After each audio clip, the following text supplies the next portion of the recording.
Kasi Leo, sorry ha, pero yung auntie mo kasi, yung auntie mo, na naatasan ni Marcos. na head ng Board of Censors naatasan ni Marcos. nagka-problema siya sa pundilyo ni Vic Silayan. Kasi kinlose up daw yung pundilyo. Alam mo yung pundilyo? Yes! Taga-Batangas ako eh. Yun daw ang naging problema. The Pod Network Entertainment. Saan man kayo nanunood, welcome to Best 10 Bets. Pwede pong sa umaga, sa hating gabi, sa prime time, sa tanghali. Pero welcome to Best 10 Bets. Ako po si Leo Katigbak, kasama si... Butch Francisco. Na makikita nyo ho na medyo formal ngayon kasi ang pag-uusapan po natin is something na very, very close to his heart. Not necessarily. Anyway, ang topic natin ay ang the top 10 greatest Filipino movies of all time. Okay, umpisa na ako. Medyo mahaba ito ha. Ako lang ang magpapasok nito. At number 10, Working Girls. The first one. Actually, tuwan-tuwa ako na napanood ko sa sinihan yan eh. Aliw na aliw ako sa kanya. Yun. Okay. Pero ang nagmamarka pa rin sa akin hanggang ngayon, si Gina. It was released at a time na kasabay niya ang mga Sister Stella L, yung mga Boatman, Bulaklak sa City Jail. So medyo na-etchafer siya. At saka comedy basically eh. Ito isang pelikula na napaka-rich in details. Talagang binusisi talaga ni Bernal lahat. For instance, ito pati yung human interaction. Ang dami ko natutunan dito. Okay, there was a scene na si Tommy Abuel, nabuntis niya si Rio Loxina, sekretarya ni Hilda Coronel. Parang kumbaga si Rio mahinhin, parang hindi lumalaban. So, ang ginawa ni Hilda Coronel as the boss, sumugod talaga doon sa opisina ni Tommy Abuel, ni Tommy. Carla, yung pangalan ni Hilda. What brings you to the office? Tapos sabi niya, maupo ka, sabi ni Hilda. Ayoko maupo. Sabi ni ayoko maupo. Tapos, tinatalakan na niya si Tommy Abuel. Tapos tuwing tatayo si Tommy Abuel, gagawin ni Hilda Coronel, gaganin niya, itutulak niya paupo, ganon. Pagka pala may kaaway ka, meron kang ka-confrontation, tumayo ka at make sure nakaupo ang iyong kalaban kasi meron ka ng sense of power eh. Nakatayo ka, madali mong duru-duruin. Hindi ko sinasabing maganda man duro pero kasi when the situation calls for it, mas madaling pag nakaupo yung kalaban mo, nakatayo ka. Ang number 9 ko, dalawa. Tay, General Luna, at saka Balanghiga, Howling Wilderness. Kasi correlated yung dalawa eh. So yung General Luna, ito naman kasi, kahit maraming malis sa mga historical facts, at ang dami-daming mali sa production design, katulad na halimbawa, wala pa pong ganchilyo nung panahon ng Kastila. Wala pa pong Our Lady of Fatima statues nung panahon ng Kastila. Dahil 1917 lang yung Miracle of Our Lady of Fatima. At saka kahit nasabihin mo, kahit din sa mga costume, parang naka-almirol yung kanilang mga suot mo kang mga bago. Kung halimbawa mga sundalo ka nakikipaglaban, dapat anong-ano na yung tela nun. I mean, there are details on production. But anyway. I still included it in my list kasi nga, ang General Luna naman, para bang it brought back, it was able to bring back moviegoers into the theaters. At a certain point, di ba? Para nagka-interest ulit. Tapos, ang kasama niya, again, yung Balanghiga, Howling Wilderness. Ito ay isang napaka-importanting pelikula kasi alam mo yung Balanghiga sa Samar. Mga waray matatapang, di ba? So, ito, ultimo bata na walang armas panlaban sa mga Amerikano. Kasi iba, syempre, ilan lang may barel. Iba, bolo. Yung mga bata, ngipin ang ginagamit nila para kinukuyog nila yung mga Amerikanos, kinakagat nila ng ngipin. So, yun ang panlaban nila. Kaya ang ginawa nung ditong si Jacob Smith, sabi niya, parang kill all males 10 years old. Hindi naman below, hindi naman siya ganun infant, papatayin nun. Ano laban nun? 10 and above. So hanggang parang do not stop until we turn this place into a howling wilderness. At saka, talagang nagkaroon na ng movie Sulugin ng Samar before eh. Pero parang parang hindi gano'n kaganda pagkagawa. Pero ito Balanghiga it will break your heart. Mm. Para bang ganito pala ginawa ng mga Amerikano sa Pilipino nung araw. So, at kawawa, talagang sunog na sunog, patay kung patay. Tapos, kinuha pa yung mga balanghiga bells. Buti na lang, eventually, noong 2018 na ibalik na. 8. Karnal. Alam mo, originally nasa listahan ko rin ng Karnal eh. Oh. But ito yung listahan na medyo nahirapan rin akong gawin. Actually, that's my favorite of the Marilu Diaz-Abaya, Ricky Lee movies eh. But anyway. True to life story in 1926. Tapos, na-publish sa Mr. and Mish yung mga legal stories. Yeah. So, although it happened in Bicol, ang ginawa ni Marilu Abaya, gusto niyang ang peg niya parang amor solo pastoral scene. Correct. So, dinala niya sa Nueva Ecija. So, simpleng kwento, pero ang intense. Di ba? Poster namin yan na bago. In fact, buti nga minention mo na Amor Solo. Kasi when we were thinking of the posters, ang sinabi ko, the poster should evoke the Amor Solo-like quality of the movie. It's a focus, it's rustic and everything. Kaya lang, sabi ko, it was important that you also reflect the darkness within. Kaya bang nakikita mo may streaks of blood. So lahat ng posters namin ganun yung naging template. Yun yung naging directive ko nung ginagawa yung poster na yan. Exhilarating siya, di ba? Ang ganda-gandang tignan. Pero again, like what you said, Magaling naman si dark. Manolo Abaya. Oo. At saka hindi. At saka mga details ito ha, yung mga Mary Jean shoes na ginamit ni Fiel Sabat. Yeah. Pati Actually kinukwento yan ni Ricky at saka ni Fiel. Sinasabi nila na si Marilu daw was such a stickler for the details when they were doing this. Kaya they were also very very proud of the outcome eh. eksena ni Charito Solis as the narrator. 2 days yun ha. Tama. Tapos meron siyang yung balabal niya, yung shawl na sinuot. Alam mo bang yun talaga, it's just not a way pag nagbalabal, di ba? Yung ganito lang. Siya yung talaga with ballet precision ang pagsuot. Oh, Kaya ano yun? By design yun. Oo. By design. So in fact, originally, they were doing the spills earlier in the movie until they decided that they will do the spills after the movie para mas tumugma yung narration ni Charito, ni Tito Chat. At number 7, Himala.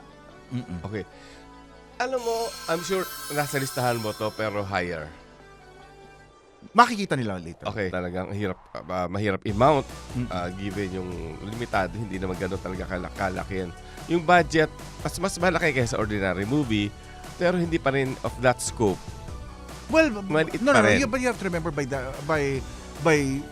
the standards during the period. Yeah. Mataas ang budget. Mataas siya, pero for a movie that big, pwede mas malaki, mataas pa sana ang budget niya. Nung pinoproblema nila, di ba cast of thousands? Tapos sabi nila, saan sila kukuha ng cast of thousands? Noranians. The Noranians. Okay. Ngayon, dumating ang Noranians. Saan ipapatulog ang mga yung cast? The Noranians. Sa bahay ng mga Noranians. Pagkatapos magdadala ng mga equipment, tumawag si Amy kay Fabian Ver. We need to bring this and whatever. Eroplano ng gobyerno ang ginamit. So, yung sa akin, yes, the budget may not seem large and whatever because those are all costs that were not included in the budget. Pero kung iisipin mo, ikaw yung anak ng presidente at sinasabi mo, Daddy, kailangan namin gawin to and whatever. O sabi, call General Ver. Si Amy nagkwento niyan dun sa behind the scenes namin ng Himala. So there were a lot of these stories going on na parang yes, it was ambitious, the budget didn't reflect it, but my God, all of those are hidden costs when you think about it. Pero doon ako bibilib kay Nora, yung power and influence niya, para bang okay, kulang sa extra lahat ang yeah. That is really impressive. Ang Ilocos contingency. No. Dumating lahat ng Noranias at naging extra doon sa movie para mas lumaki yung pelikula. Isa lang ang problema ko dito. Okay. Kasi galing siya sa yung That Cuban Film Los Dias del Agua. Yun lang. Well, I think you'd probably have to you have to discuss that with Ricky Lee because Ricky was the one who wrote the script for that one based on it. So there could be a similarity but could be unintended. Ang feeling ko kasi you cannot also assume na it was inspired by something else kasi ang alam ko news article ang pinanggalingan niyan eh. Well, ewan ko, basta kasi ang sa akin kasi parang Los Dias del Agua, Himala, halos may parallelism. Pero kailan ba lumabas yung pelikulang yun? Nauna ang Los Diaz Hindi, del Agua. nga, pero kailan ba sinulat ni Ricky? Kasi remember, these were all scripts that were submitted to the ECP Okay. writing contest. If you talk to Ricky, the research of this was much earlier. This was not a commissioned script. This was script that Huwag was mo sabihin, submitted. ito pa yung Our Lady of Cabra. Hindi ko alam kung ano yung, hindi ko na matandaan kung ano yung naging source ni Ricky. But ang alam ko, it was also a news article. Hindi kasi si Charo noong araw nasa Mindoro pa, may nagkaroon ng Miracle of Cabra sa Mindoro. Oo. So, fascinated din siya parang doon. parang hindi yan. Kasi parang news article yung pinanggalingan. So, I don't know how far back it goes. 6. Sister Stella L. Okay. I have an interesting story about this kasi in 1984, itinatag ang National Oscar Selection Committee. Ito yung nagse-select ng Submission sa Oscars. Representative to the Oscars. Ngayon, nasa pamumuno na siya ng Film Academy of the Philippines. Kaya nagka-intriga a few years back. Pero diba? dati, kasama ang Film Fund, Film Ratings Board, tapos Film Critics, magkakasama yan. Okay. So, isa sa mga isinabit na entries was Sister Stella L. Pero ang sabi ng jury, ay, kasi parang this was coming from Norma Rea, yung about yung mga union. The one of Sally Field. Parang itong Sister Stella L ito kasi about, di ba, labor, no? Correct. Para From the perspective of a nun. Pag pinadala mo yan sa Hollywood, kindergarten ang dating. Pero watching it now, kung ano yung sitwasyon nung araw, mga labor issues, yun pa rin eh. Tama. Parang walang nagbago. Tama. Oo. Actually, it's not just that. When you watch a lot of the older movies, you get that sense na bakit ba paulit-ulit ang issue ng Pilipino on national identity? Parang from the 1800s to World War I to World War II, parang wala naman tayong natututunan, paulit-ulit na lang. We keep repeating the same mistakes. Pero alam mo, yan yung, to me, that was one of the flawed arguments that they had against Sister Stella L. Kasi, di ba nagsasabit tayo lagi sa Oscars? Nadadali naman tayo hindi sa content eh. Nadadali tayo sa technical. And this was one of those films that even at that early time, because it was a Mike De Leon film, technically, it was very, very competitive. So, dun lang pumasok yung mga subjective call ng mga namimili. Hindi, yun talaga. Doon sa haba ng listahan na yun, Sister Stella L, unang na-eliminate.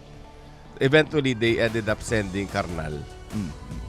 Which hindi rin na... Kasi, kailangan, dati hindi pa naiintindihan ng mga ng local industry na you need a lot of budget To promote. to promote. Yes. Parang yung ginawa That's part of the game rin naman. Yun na nga lang pluning, di ba?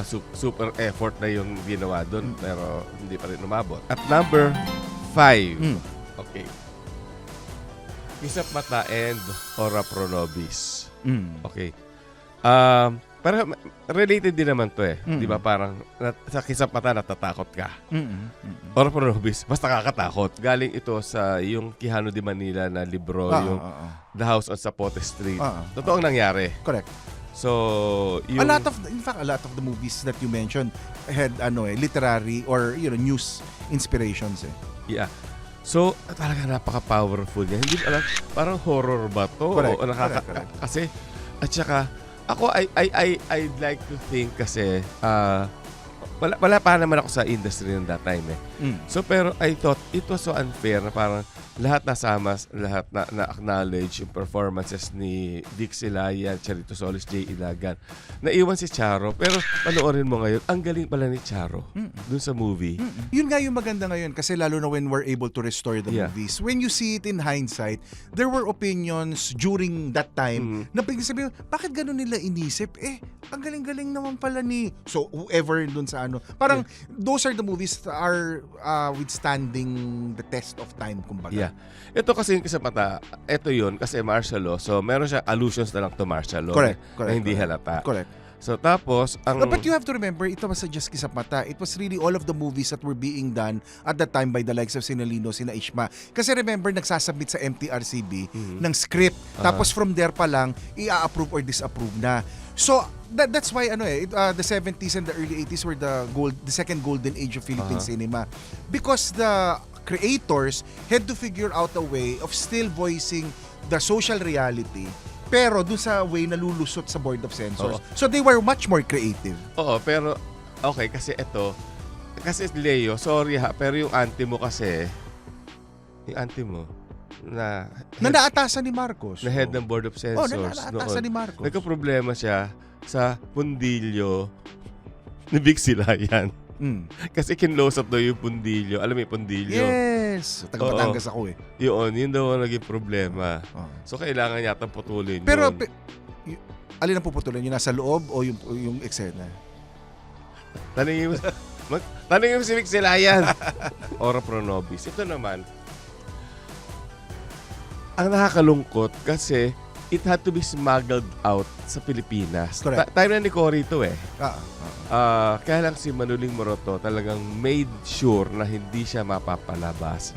Ito yung kila Bembol Rocco, Philip Correct. Salvador, Yes. Gina Alahar, Yes, Gina yes. Bonavi, Yes. na yung mga, di ba, uso nung araw, kahit na post-ed sa Revolution na may mga Hamleting pa, may mga kulto-kulto. Correct. This was a really gripping film na talagang hindi mo kakayanin. Actually, mahina-hina ang puso mo. Ang Ora Pro Nobis, maraming nagre-request na ma-restore yan. And for the longest time, alam ko we were looking for it. But the thing is, there's no copy in the Philippines. Or if there is, it's really such a bad condition. It's on YouTube. No. Pero ibig ko sabihin, for restoration naman kasi, hindi naman bad video copy ang source mo eh. You have to either go back to a print or a negative because that's where all of the detail is. So, yun yung pinaka-problema namin. Tapos I think even the ownership of the film is already convoluted eh. Pero unfortunately nga, dahil nga hindi siya naipalabas dito, hindi siya nailaban sa mga award-giving bodies. Pero ang Urian, we rectified it by naming it as one of the 10 best films of the 80s. Okay. At number 4, Maynila sa Kuko ng Liwanag and Manila by Night. O, related pa rin parang may Manila. Maynila sa mga Kuko ng Liwanag. Ito yung parang probinsyano na sinundan yung girlfriend niyang taga-probinsya din. Tapos, pero ito yung, kumbaga, ito yung laban pala.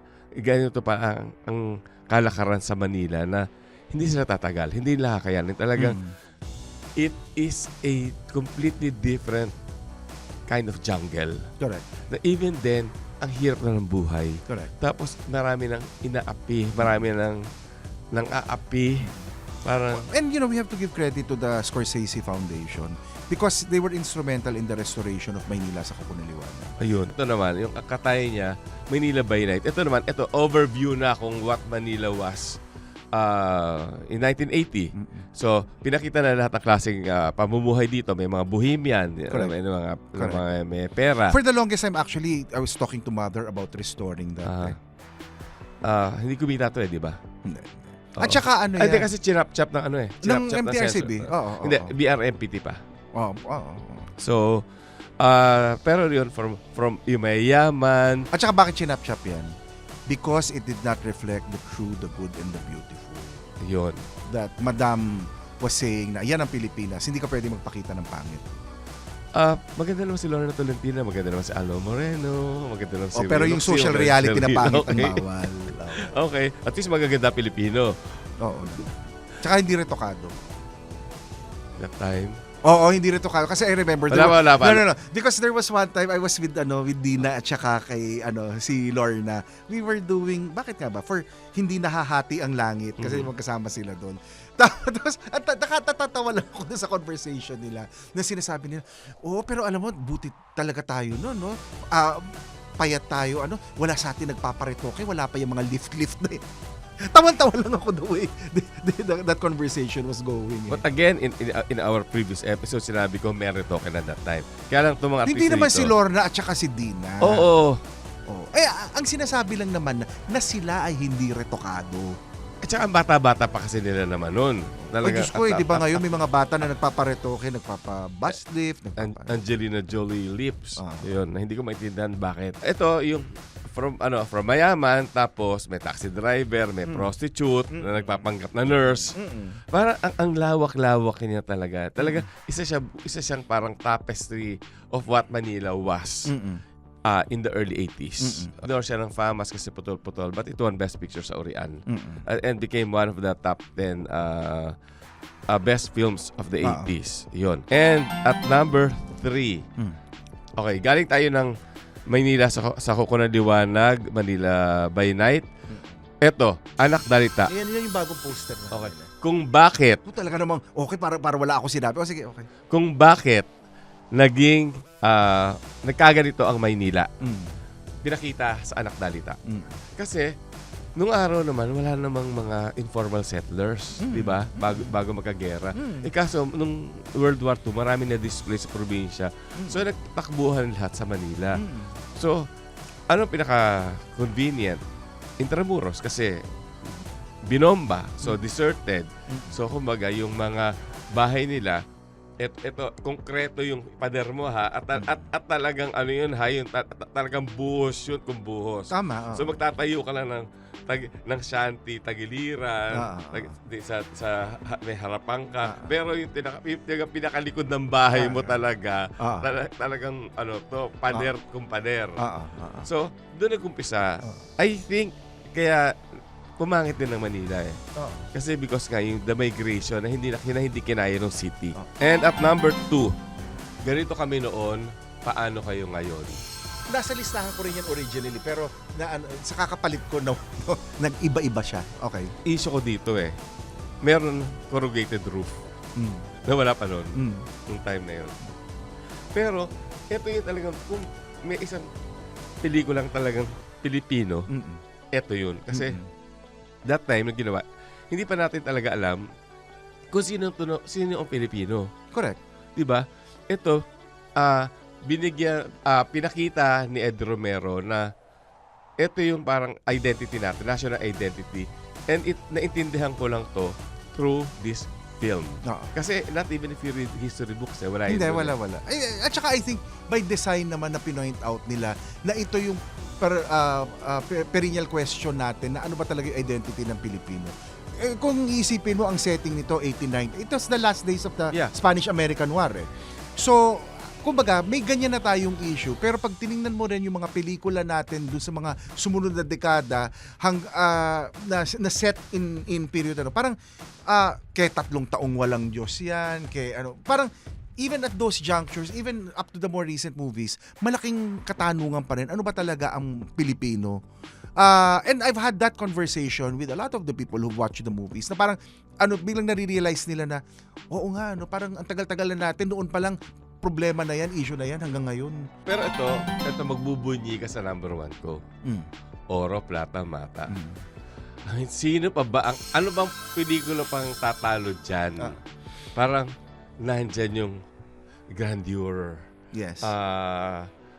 Ito yung talaga hindi kung guilty pleasure, baka ito yun. Yes. Na mula yung Intuhog na opening, di ba? Correct. Tapos, at saka wala pang gyro na camera yun. Iisipin mo yung gumagalaw-galaw na nakalagay sa wheelchair yung camera. oo, at saka ni-rehearse. Correct. Blocking and everything, yes. Oo. Yes. So, at saka yun nandun yung... Proud na proud nga kami. This is the second movie that we restored it. Yeah. Yung gusto ko of course, yung... Kasi yung sinasabing peacetime. Ito yung... kung meron isang pagsisisi sa buhay ko, sana pinanganak ako nung panahon ng peacetime. Kasi parang ang sarap-sarap siguro ng buhay noon, no? Kaya lang kasi kung nabuhay ako ng peacetime, inabot ko rin panahon ng hapon, which was difficult. Correct. So parang nandun talaga yung the way it was, ano ang Pilipino way of life nung at the eve of the outbreak of the how was it in Manila? How was it in the provinces? How did the rich cope? Yeah. What was the social inequity? Yun, social inequity, nandun lahat talaga. Yung, saka naman nakakita, pinagbabalat ka ng butong pakwan, tapos kakainin mo. Pero no, but that's not World War II because parang yung mga ganyang kwento, natatandaan ko pa yan up to the 1960s, lalo na pag nasa mga hacienda. Natatandaan ko pa yung kwento na yan. Siguro sa angkanyo, kami kasi nilululo na, pati balat ang butong pakwan, nilululo na lang namin eh. Oro was yung lavish lifestyle.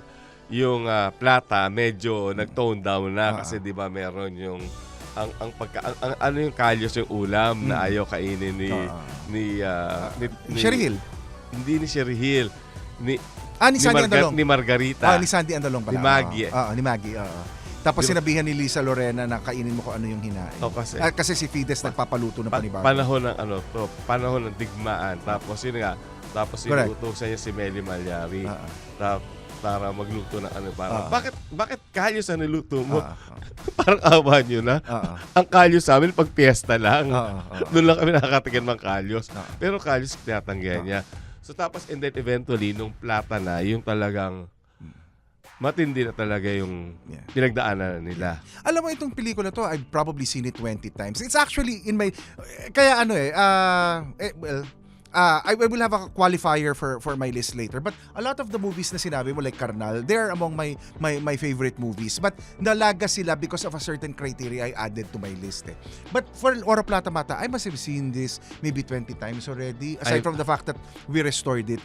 To me, Oro Plata Mata was perfect except for the third act. Doon ako, ang feeling ko... Ano yung hindi mo malaman kung ano si Julio Desma doon? Hindi. Pero ang feeling ko kasi, the Mata section of the movie was not as consistent with the Oro and the Plata. I thought the fight scene was overextended. And I thought there were certain elements of it that was a bit pandering. Well, I agree with you. Pero kasi naman, kumbaga sa isang whole of a pie, medyo nag-crumble lang yung crust ng konti. Yes. Inilaglag mo na. Hindi naman. It affects how it will form. It will be in my hierarchy. Yeah. Yun lang yung ano doon. Kasi, well, anyway, sige, finish first. No matter what you say, it will always be my favorite. And Yes. it will be the greatest Filipino film of all time. For Butch Francisco. Okay. Yeah, and the rest of humanity. Okay, ito yung qualifier ko dyan lang. I'm sure puro Seiko Films to. Hindi. Ayun, matutuwa sa akin si Robitan. Hindi, yung sa akin kasi, I've had a very, very different list for the longest time. But I guess, as I got older, medyo nag-iiba rin. Dati, mas titingnan ko mas award-winning. Or else, ang titingnan ko parang kumbaga, ano yung technically polished and everything na parang babangga dun sa ibang mga pelikula. Pero as I got older and as we got into more of the restoration, I've also had the habit of actually being in a lot of our screenings and watching how people are reacting to the movies. So parang, to me, some of the movies na nasa listahan ko, parang how are they resonating with the audience today? How are they resonating with the people who are watching it, who are probably watching it for the very, very first time?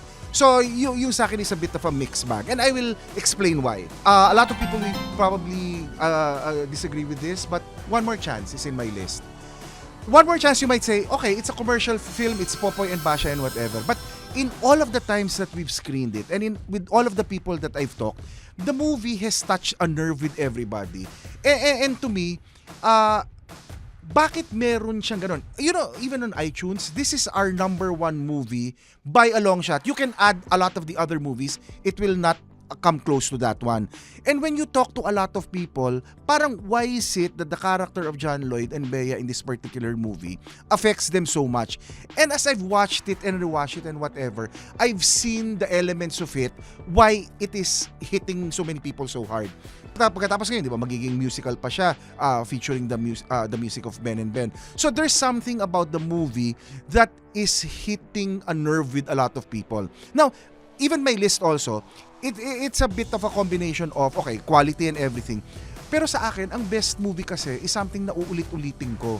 So like for example, some of the titles in your list, they really go, like for example, Gisap Mata, I agree that it's probably Mike De Leon's best movie. Pero hindi ko siya nilagay sa listahan ko kasi sa totoo lang naman, pagkatapos ko Don't preempt yourself. Hindi, pagkatapos kong panuorin ng Kisap Mata, parang pag pinalabas siya ulit next week, hindi ko naman siya papanuorin eh. Parang yung sa akin, kailangan ko ng may hinga at may distansya kasi masyado siyang mabigat.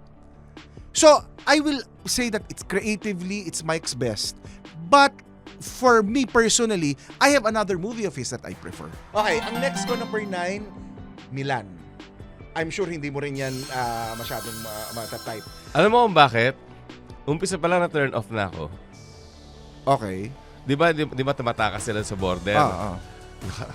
Naman. Tumatakas nga, ang iingay nyo. Ay, Diyos ko, Pilipino naman maingay in general. Kaya nga, pero tumatakas pero ka. maingay. Parang ang feeling ko, umpisa pa lang, parang mahuli sana kayo kasi iingay nyo. Parang, syempre, you think that it's a movie with Piolo and Claudine and Isa. It's a very, very personal story. But the times after we've restored it and the times that we've watched it several times. And in fact, there was one time I was with Cathy Garcia Molina and Cathy was assistant director of Olive here. Tapos ang naging ano namin, sabi niya, alam mo, after seeing it now, several years after, parang ang realization mo is it's a much more layered film na may mataas ang social commentary na hindi namin napansin noon. So in fact, mas ano siya, mas malalim yung hinuhugutan ni Olive nung ginawa niya tong pelikulang to. As a matter of personal favorite, this is not my favorite of Olive's movies. I mean, it's there, pero there are other movies of Olive that I like Sana Maulit Muli better. I like The Mistress better. I like her other movies better. But this one, I think, especially because of how layered it is, it always figures very, very highly on my list. Pagkatapos kasi pag nakakausap ko rin yung mga ibang tao, for some reason, lagi nila rin itong nabibring up eh. Lalo na kung nakaka-connect sila dito. Okay, my number 8, Tanging Yaman of Loris Guillen. Tanging Yaman to me is a movie that I think speaks to a generation. It speaks to the family. It speaks to a social reality that everybody can easily relate to. That's why I think every time pinapanood tong sining to, at saka to me, every time na makita ko siya, talagang I will gravitate towards this movie. Papanoorin ko siya ulit eh. There is pain watching it, with the side of the Alzheimer's issue, but there's also catharsis for it when you see how the family resolves and confronts all of their issues. I think actually the earlier years of Star Cinema, I actually like their movies a lot better eh. And I think this one, if you talk to a lot of people, it will always figure out in their list. They will not talk about the technicals of the movie, but they will talk about how the movie impacts them and makes them feel. Alam mo, I would have wanted to include this. Okay.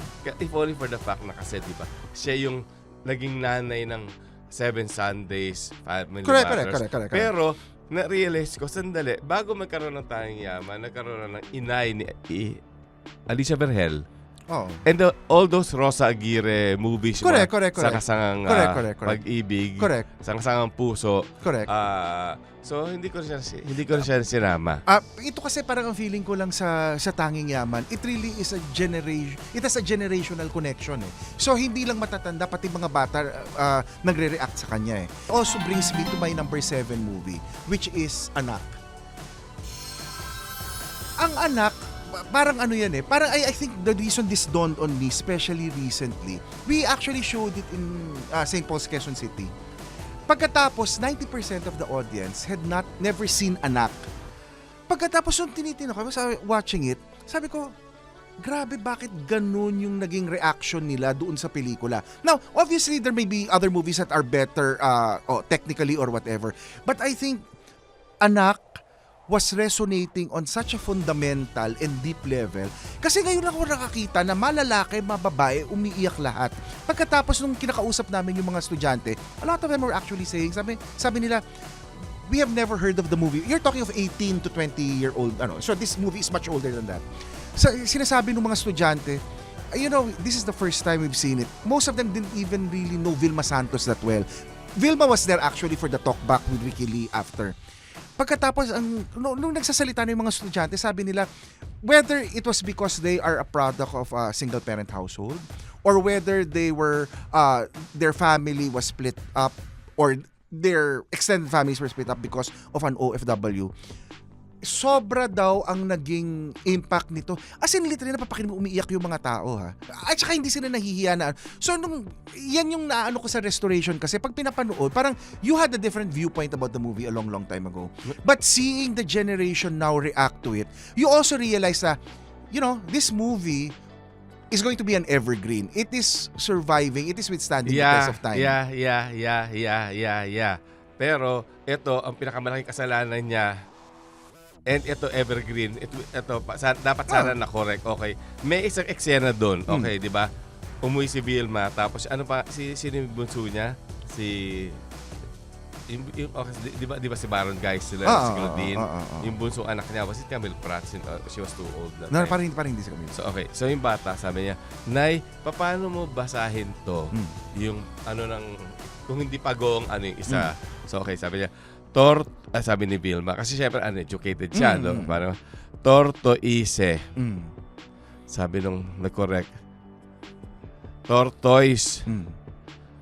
Hindi siya tortoise. Hindi siya tortoise. Hindi siya tortoise. It's 30s.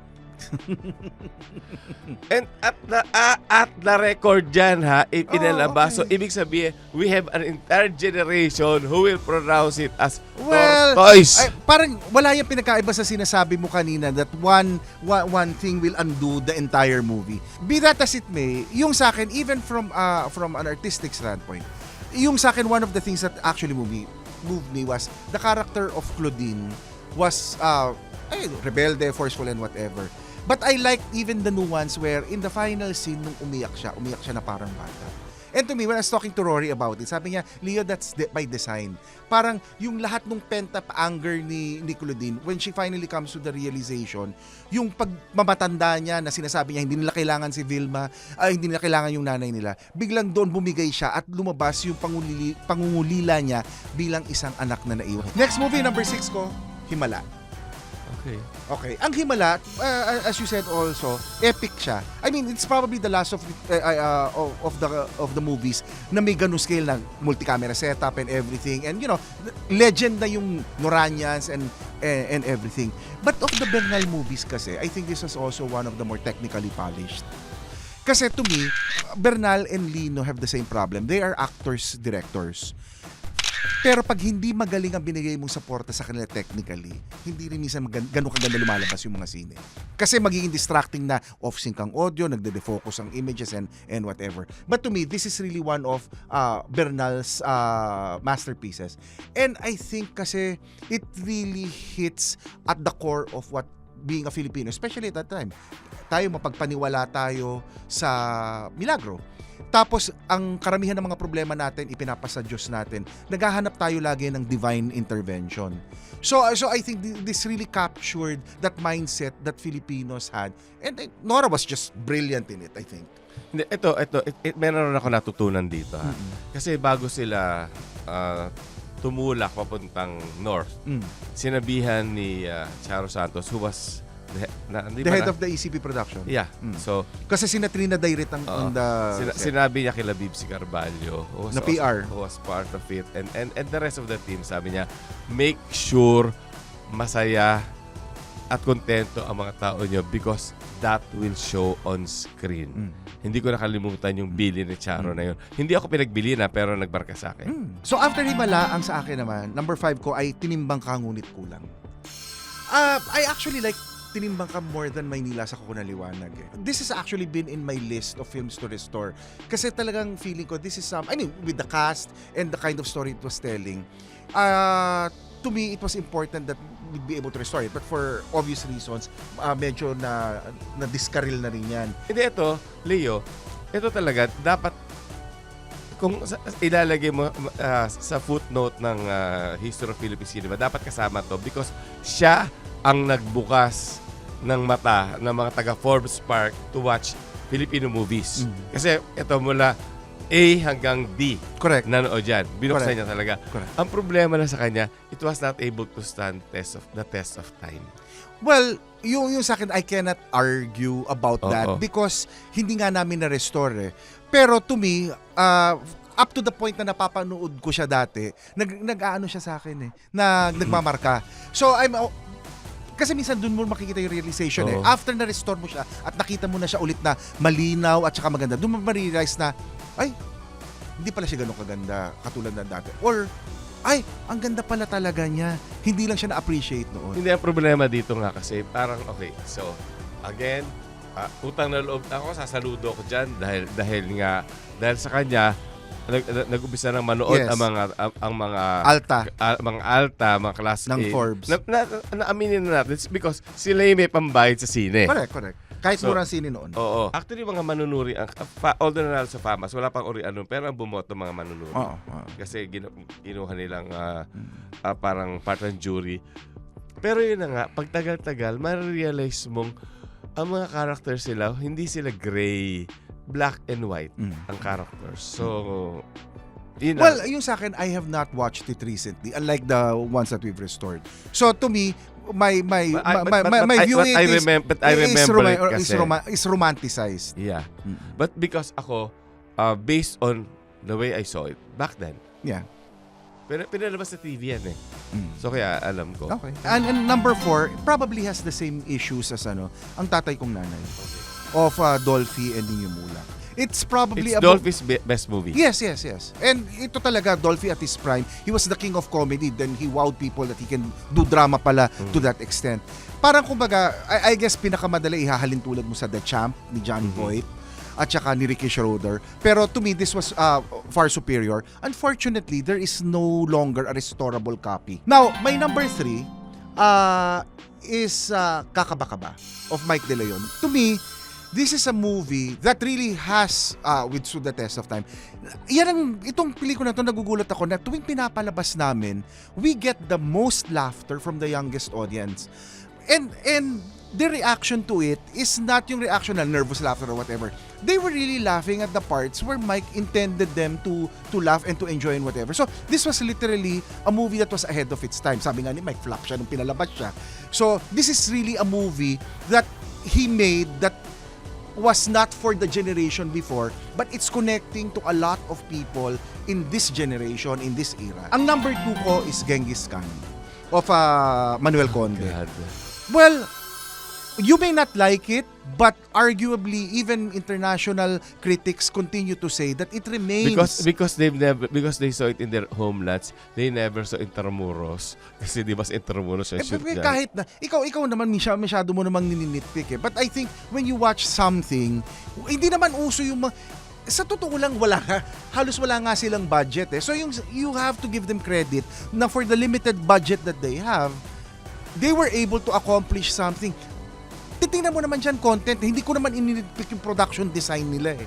Pero the fact that they were able to do something like this, and for it to hold its own against the foreign counterparts is really admirable. Ang number 1 ko, I've always said that this is my favorite of all time. It's Biyaya ng Lupa. In fact, some people were saying na, Too sappy. well, people are saying that it's too simple also.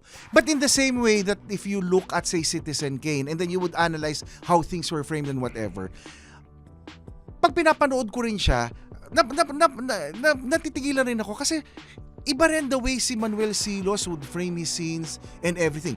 Yes, it may be too sappy. It is a product of its time. But given that, it still, to me, is something that is holding up very, very well. Not unless sasabihin mo na ang criteria mo lang sa magandang pelikula ang pananaw ng tao ngayon. You also have to accept that merong mga pelikula na syempre it will reflect the reality of that particular period. Totoo naman mas mababait ang mga tao noon. Totoo rin naman na mas madaling Si Bruno, mabait. Ikaw, nitpicking ka na I'm talking about the behavior of the other people, whether it's the character of Carmencita Abad or the character of Leroy Salvador or even the character of Rosa Rosal. I mean, yung mga tao... Si Bruno pala si Joseph de Cordova. Na perennial villain ng LVN. Siya yung siya yung... Di ba, tatay siya ni Luella de Cordova, di ba? The newscaster. Tapos, hindi, ang ko lang dyan, ako talaga, very, very powerful sa akin dyan, yung rape scene ni Marita Sobel. Yes. Yun. So yung sa akin, it is a movie na kung hihimayin mo, marami kang makikita na film language na dapat yung mga bata... Tsaka may woman empowerment, ha? Diba? At saka yung mga bata ngayon, na mga direktor at saka mga manunulat, they can learn from it eh. Just because it's an old movie and it was scripted before and it reflects the time before, hindi naman ibig sabihin pangit siya eh. Pero pag tinignan mo, pag inaral mo, it's far more skilled than a lot of the product that's coming out right now. So, yung mga ganyan na pelikula noon, pwedeng pag-aralan ng mga gumagawa ng pelikula ngayon. So, yan po ang listahan namin ni Butch Francisco. I don't know if you will agree with our choices, but I think hopefully we were able to explain why we consider them to be the best movies for us. Okay. Hanggang ngayon. Sinasaksak ko pa rin sa utak. Ang One More Chance at saka Milan. Okay. Yeah. Okay. Anyway, sa akin kasi, all of these movies, kahit paulit-ulit na ipalabas, papanuurin ko paulit eh. So, sa akin, yun na rin yung nagiging criteria. To be fair naman, ang Milan, pwede kong panoorin ng paulit-ulit if only for the performances of Piolo, Claudine, and especially Isa Calzado, skip ko lang yung early part Okay. na maingay sila. Okay. Doon ka pumunta sa banyo o doon ka kumuha ng tubig o kumuha ng juice bago ka maupo at saka manood sa harap ng TV o ng computer. Hindi, ipa-fast forward ko na. Okay, sige. I hope you enjoyed our list. We'd actually be very interested to see kung ano rin yung mga listahan nyo. At sana panuorin nyo kami sa FYE, sa Jeepney TV, at saka sa TFC, at sa mga ibang, ano nga ba yung huli? Yun pala, hindi. Podbent Network. Dito pala natin ginagawa yung show. Pero sana panuorin nyo po ang aming mga episodes at sana po nagugustuhan nyo ang aming mga topics. So, habang tumatawa ho si Butch Francisco, ito po si Leo Katigbak. Si Butch Francisco, hanggang sa muli sa Best 10 Bets. The opinions of podcast creators, hosts, and guests are not necessarily reflective of the official stance of the Pod Network Entertainment, its hosts, or other network programs. The content created by the people behind the podcast is personal and not meant to harm any religion, ethnicity, group, organization, company, or individual.